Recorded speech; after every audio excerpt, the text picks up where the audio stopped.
It's always showtime at BetMGM Sports. You can make your first bet risk-free up to $1,000 when you sign up with the code Sherdog. Don't let another game day go by without having the ultimate sports betting app in the palm of your hand. Discover non-stop excitement with BetMGM's state-of-the-art technology and dozens of betting options, including live wagers, props, parlays, and much more. No matter what your favorite sport is or how you like to wager, find out why there's nothing like getting a W at the king of sportsbooks. Use the code Sherdog and make your first bet risk-free up to $1,000. Download the BetMGM app and sign up today. Visit BetMGM.com for terms and conditions. 21 years of age or older to wager. Arizona, Colorado, Washington, D.C., Iowa, Illinois, Indiana, Louisiana, Michigan, Mississippi, New Jersey, Nevada, New York, Pennsylvania, Tennessee, Virginia, West Virginia, or Wyoming only. New customer offer. All promotions are subject to qualification and eligibility requirements. Rewards issued as non-withdrawable free bets or site credit. Free bets expire in 7 days from issuance. Excludes Michigan disassociated persons. Please gamble responsibly. Gambling problem? Call 1-800-NEXT-STEP in Arizona, 1-800-522-4700 in Colorado, Washington, D.C., Louisiana, Nevada, Wyoming, and Virginia. Call 1-800-270-7117 for confidential help. In Michigan, 1-800-GAMBLER. In Illinois, Indiana, New Jersey, Pennsylvania, and West Virginia, or 1-800-BETS-OFF in Iowa. In New York, call 8778-HOPE-NY or text HOPE-NY to 467-369. In Tennessee, call the Red Line at 800-889-9789. In Mississippi, call 1-888-777-9696. Sports betting is void where prohibited. Promotional offers not available in Nevada. Hello there, everybody. Welcome back to another edition of the Sheehan Show with me, Sean Sheehan, here on Sherdog.com. And today we're going to be looking ahead to Eagle FC 47, which goes down on the 28th of May over in the FLX Cast Arena in Miami, Florida. I think this is maybe the third or fourth preview for Eagle FC, obviously, since Khabib bought the promotion done here on Sherdog.com. And you know what? All the cards have been pretty entertaining. We spoke about the promotion of these cards and the ownership and all that in the last couple of episodes, and we spoke about maybe them going forward as well. How would the cards look? How would they shape up? And let's get into that, I suppose, and look at how this card is shaping up here for this weekend. Now, I've enjoyed watching the cards, honestly, so far.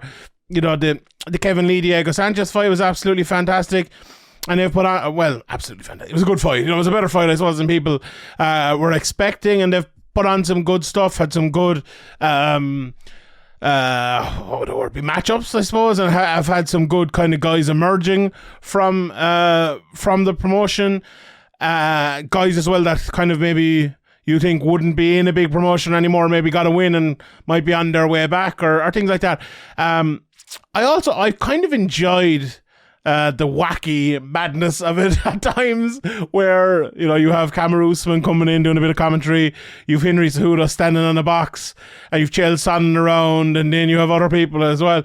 And there were a few problems last time and people were giving out about it, but I think when it's a promotion like this, when it's kind of on the way up maybe, but also trying to just put on like fun fights and crazy fights and not really too bothered, I suppose, where the money is going.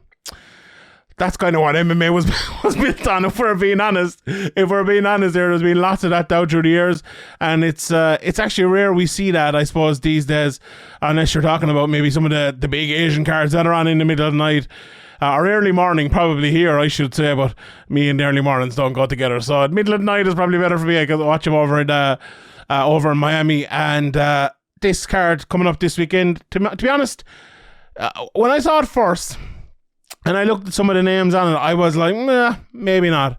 But then I went back and I have some notes here. I watched a good few fights preparing for this preview. I actually like this card, to be honest. And I actually like, and I've said this before, and maybe it's a growing theme with me, just the way I like MMA and I consume MMA now. I think maybe the up-and-coming guys, to me, are more interesting actually than the guys in the top of the card. And I probably never would have said that a few years ago, but I think because, coming up with the Irish scene and watching guys like James Gallagher and Ian Gary and others coming through now, I think everyone maybe is kind of looking for the next person coming through and being able to follow them on their journey. And there is a couple of guys like that on this card. It's mostly the other side of it, either guys who were once at the top of their game, maybe on the way down, or other guys who were in the UFC or in Bellator or in PFL, had a run and are now, looking for a fight to get back there. It's mostly that. The one fight, and I'll talk about the fight I'm kind of mentioning here, and that is Dennis Hughes Jr. and Dylan Mantello. And now this is a rematch of a fight they had. Let me just check here when this fight was. It was back in 2019. Mantello's fighting out of the Serra Longo gym, or Longo Weidman MMA even, as it's known now, and he won the first fight against Dennis Hughes Jr. It was the start of a 4-fight run for him. He fought in the last Eagle FC card as well and lost that, and it was actually 2 in a row he's lost. So he's 4-2 in his career, and he'll be looking to get back to winning ways here in this one. Dennis Hughes, then he is 7-4. He lost his last one as well. He got a chance in the PFL in their Challenger Series, ended up losing there after going 5-1 before that, following the loss to Mantello and a couple more as well. He's been fighting around the place in XFC and just different places around America for the last while. It was Ring of Combat I was on. Actually, if you haven't seen the fight, it's over on UFC Fight Pass. So I was kind of looking around, where's this fight looking on YouTube, and it turns out it was on Fight Pass. And you know what?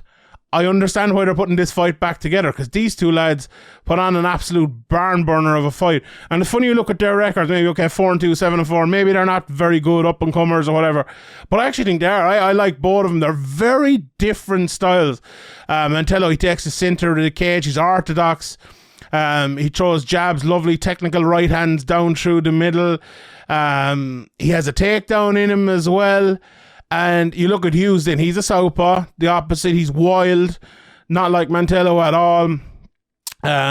He throws with more variety. He's got great heart, great cardio, and he kind of outlasted Mantello in that fight, even though Mantello did end up winning the fight. But I thought he was going stronger towards the end. If it was a 5-round fight, we always hear that, who would have won that fight, and it probably would have been Hughes coming on. He also looks like he's a guy who has submissions on the ground if it goes there. He almost caught him in a triangle and an armbar at one stage, but Mantello came through, and he did look better on the ground most of the time, and he was safe enough. And I say almost caught him, I mean almost caught him. He didn't really catch him. But it was a very, very good back and forth fight. I think you look at a guy like Mantello, and the only maybe question over him is, I think as well, when you fight, I think that was his first fight in his career, and when you fight a fight like that in the first fight of your career, you're going to find it, 1, tough to get opponents, but 2, probably get matched harder than you probably like to after that, coming out of the Longo and Weidman gym as well. And I think, now I haven't gone and watched all of his fights, but I've watched bits and pieces here where I could find them, and it feels like there might be a bit of that. And now this might seem like a step back, considering he's fighting the guy he fought 3 years ago, but it's also like they both have been going forward, and I think it's a good rematch to make. And as I said, having watched that first fight, you can understand why they're making it again.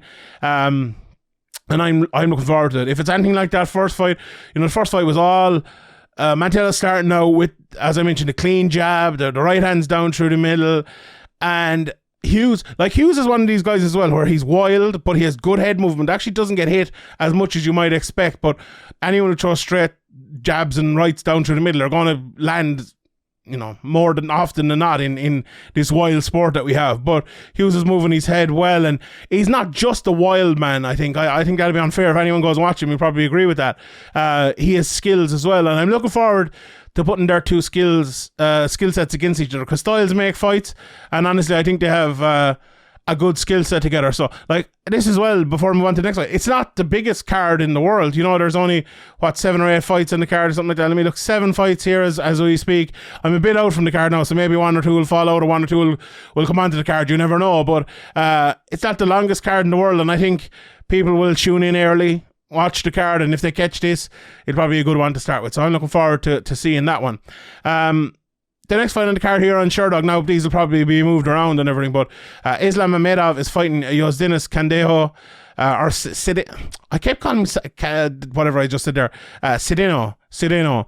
I actually watched one of his fights and they were calling him one name, and then I watched his fights in the UFC and they were calling him by a different name. But anyway, I'll just go with Yosdinas. A wild striker.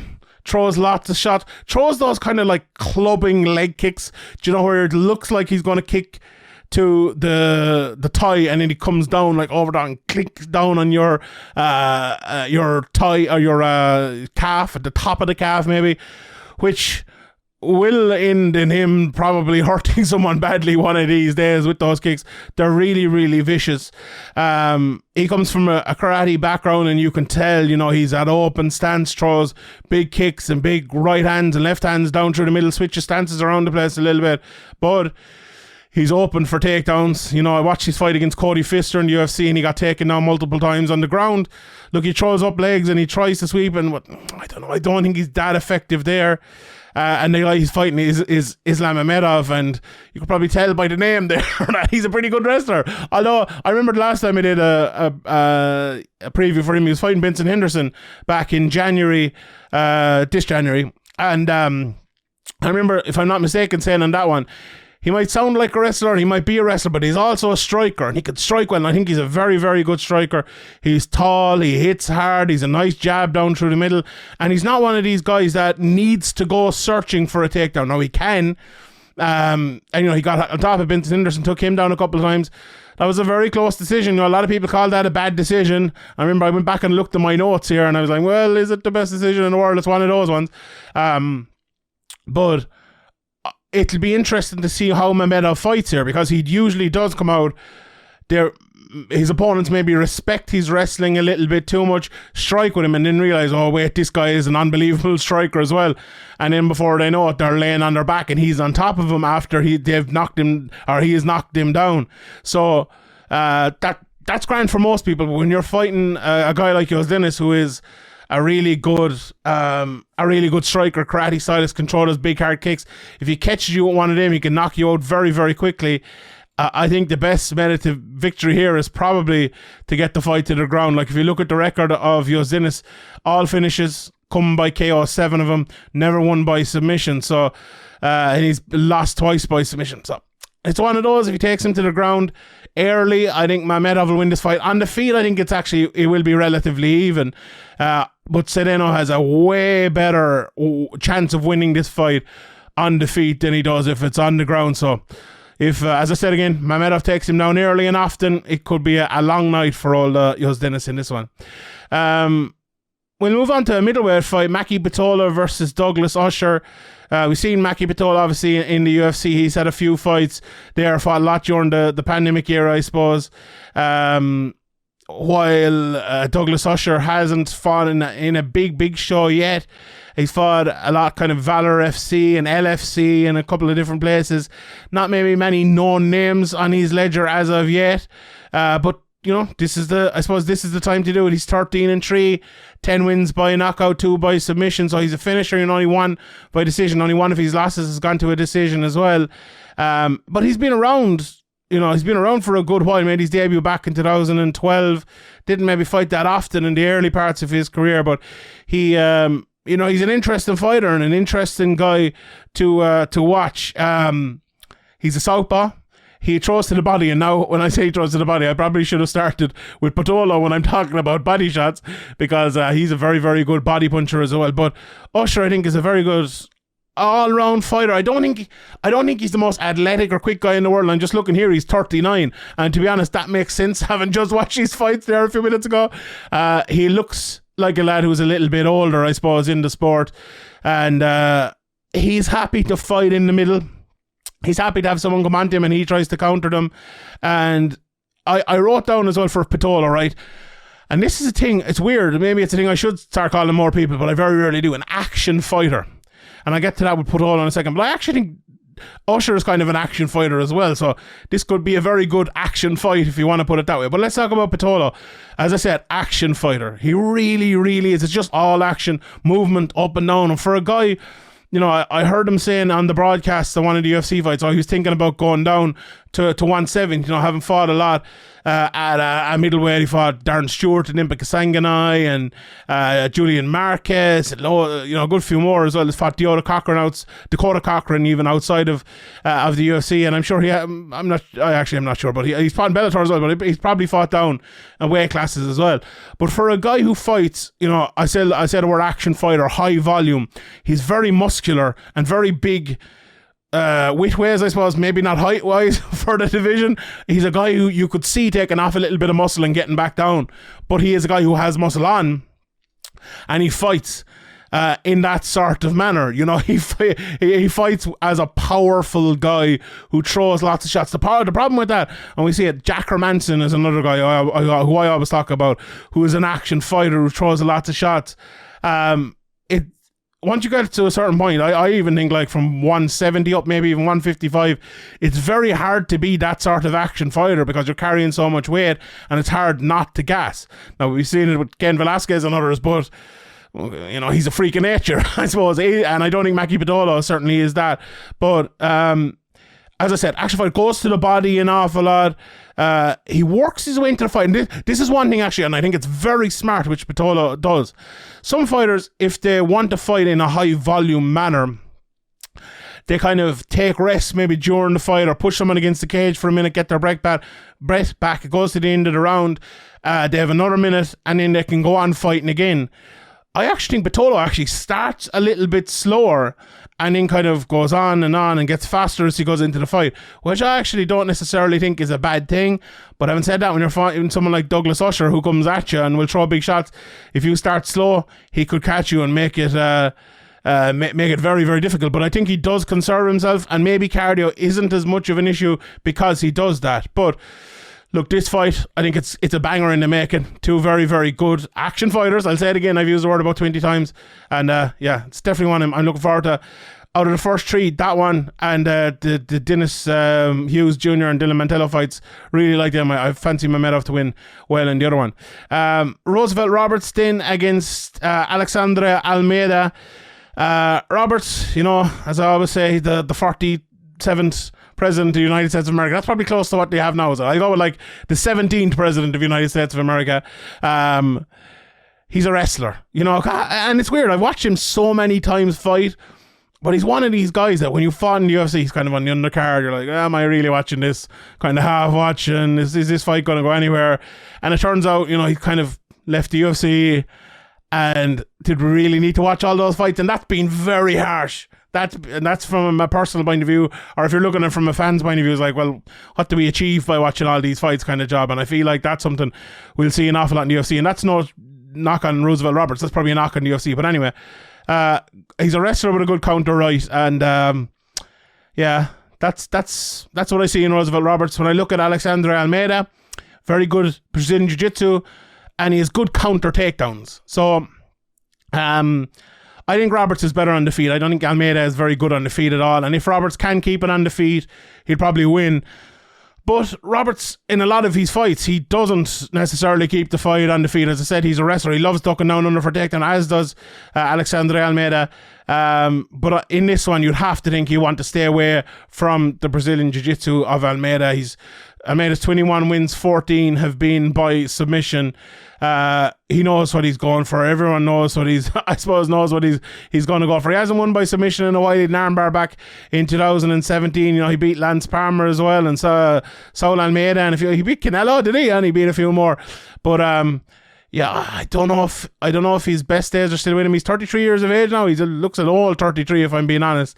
But I would fancy Roosevelt Roberts to win this fight on the feet.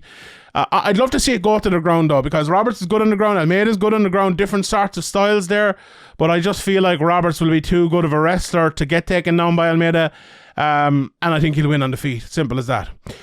Right, so the top two fights, Thiago Silva against Hector Lombard and Junior Dos Santos versus Yorgan Castro.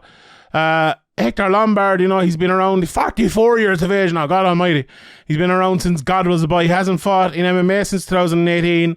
I think he's been doing a bit of bare knuckle boxing stuff. I haven't been keeping up with Hector Lombard, I'm not going to lie. But he went out and he lost, 1, 2, 3, 4, 5, 6 fights in a row in the UFC. Before going out, I went back and I watched his Dan Henderson fight, and it's amazing to think he'd 4 more losses after that. But look, we know what Hector is. He is a hard-hitting southpaw judoka who is a really, really tough guy. Probably better off outside of the UFC, if you get me. He was very good before the UFC, came into the UFC, not great, and then, I don't know who's been getting on in bare knuckle. I'm sure someone will tell me. And he's fighting Thiago Silva here, who, we all know Thiago Silva's last few years have been like 39 years of age. He hasn't fought since he fought in KSW back in 2019. He had a few fights there in ACB and other places. He lost most of those fights after going out of the UFC back in 2013. And I remember he had one fight in World Series of Fighting, and that kind of had an acrimonious ending there. But this is the right promotion for him, if you get my drift. We know what Silva's like. He's a hard-hitting, leg-kicking animal of a fighter in more ways than one. And it's the sort of fight it'll be. I think Lombard has a takedown on him, obviously being a judoka, but he likes to hit hard. Silva likes to hit hard. I think the two of them will stand here, they'll go at it, and whoever looks the older will probably lose. So I don't think there's actually too much to break down in this one. Look, it's at light heavyweight. Lombard, he was never the biggest middleweight in the world. Did he go down to welterweight in the UFC? I think he did, if I'm not mistaken. No, he fought Johnny Hendricks? No, I think he fought up at middleweight. But yeah, I think maybe size will be the thing. Maybe speed will be the thing for Lombard. Who knows? But I'm sure the two of them will throw down, and it'll either be a 3-round boring slapfest or someone will get knocked out. So there you go. And in the main event, this is what I'm kind of looking forward to. I know I probably shouldn't be. People probably give out to me for looking forward to it, but it's Junior Dos Santos versus Yorgan de Castro. I like Yorgan de Castro, to be honest. He's 8-3 now in his career. Won his last 2, got a massive knockout against Sean Asher in Eagle FC earlier on in the year after beating Dylan Williams in CES. He took 3 losses in a row in the UFC before that, and we all remember that massive knockout of Justin Tafa, the walk-off knockout that he got there. So he has that massive power in him. 5 knockouts in his 8 wins for De Castro, and he is the type of guy who'll wait, and you come in and he'll counter you and try to knock you out. And he's fighting Junior Dos Santos, one of the greatest heavyweights to ever live. He's 21-9 now in his career, 15 knockouts in those 21 wins. Hasn't fought in MMA since 2020 when he lost to Cyril Gagne. Feels now like that kind of matchmaking is crazy for the 38-year-old Cigano. But if you look at his record, he was only losing to the top guys. He lost to Gagne and Ngannou, the last two lads to fight for the title. He lost to Curtis Blades, who you could argue is the 5th, 4th best UFC heavyweight and has been probably for the last 3 or 4 years. And he lost to Jairzinho Rosenstruck as well, who is a good fighter and a bad fighter and a good fighter and a bad fighter. But when he's very good, he can land. Before that, he beat Derek Lewis, he beat Tuivasa, he beat Belal Ivanov, and then he was fighting Steve Miocic for the title before that. So it's not like Junior's going in there losing to scrubs or anything like that. So, but he is older now. He was never really the same after those gargantuan beatdowns by Ken Velasquez back in 2012 and 2013.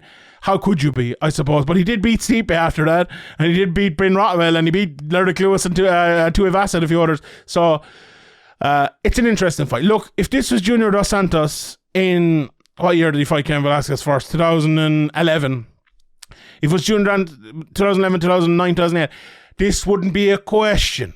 There's only one winner to this fight. This guy's one of the best heavyweights to ever live. And he would beat Yorgan de Castro handily. He's a beautiful boxer. Lovely right hand, lovely overhand right, lovely jab. Nice head kicks. Will knock Mark Hunt out with a wheel kick. Has added leg kicks to his game.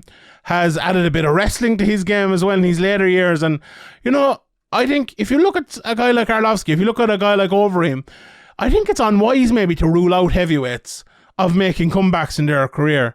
So let's wait and see. let's wait and see on this one. Let's see if Junior Dos Santos can produce something here. And you know what? It's probably a good matchup for him to produce something. Yorgan de Castro, a good fighter, hits hard, but maybe not the best fighter in the world. If Junior stays on the outside, jabs him up, kicks him, Junior Dos Santos here should be looking for an 8, 9, 10 minute performance where he's just jabbing him up, hurting him. I wouldn't be looking for that one big knockout here if I was Junior Dos Santos. He should be trying to take this guy apart technically, and if he does, like, who's going to take 10 minutes of a technical beatdown from Junior Dos Santos? Absolutely nobody. That's the way he wins this fight. I think the Castro will be looking for that one big knockout. Don't give him the opportunity to do it, and if that works out, I think he'll probably win the fight. If he doesn't, if he goes in head first, he'll either knock the Castro out or he'll get his head knocked off the block himself.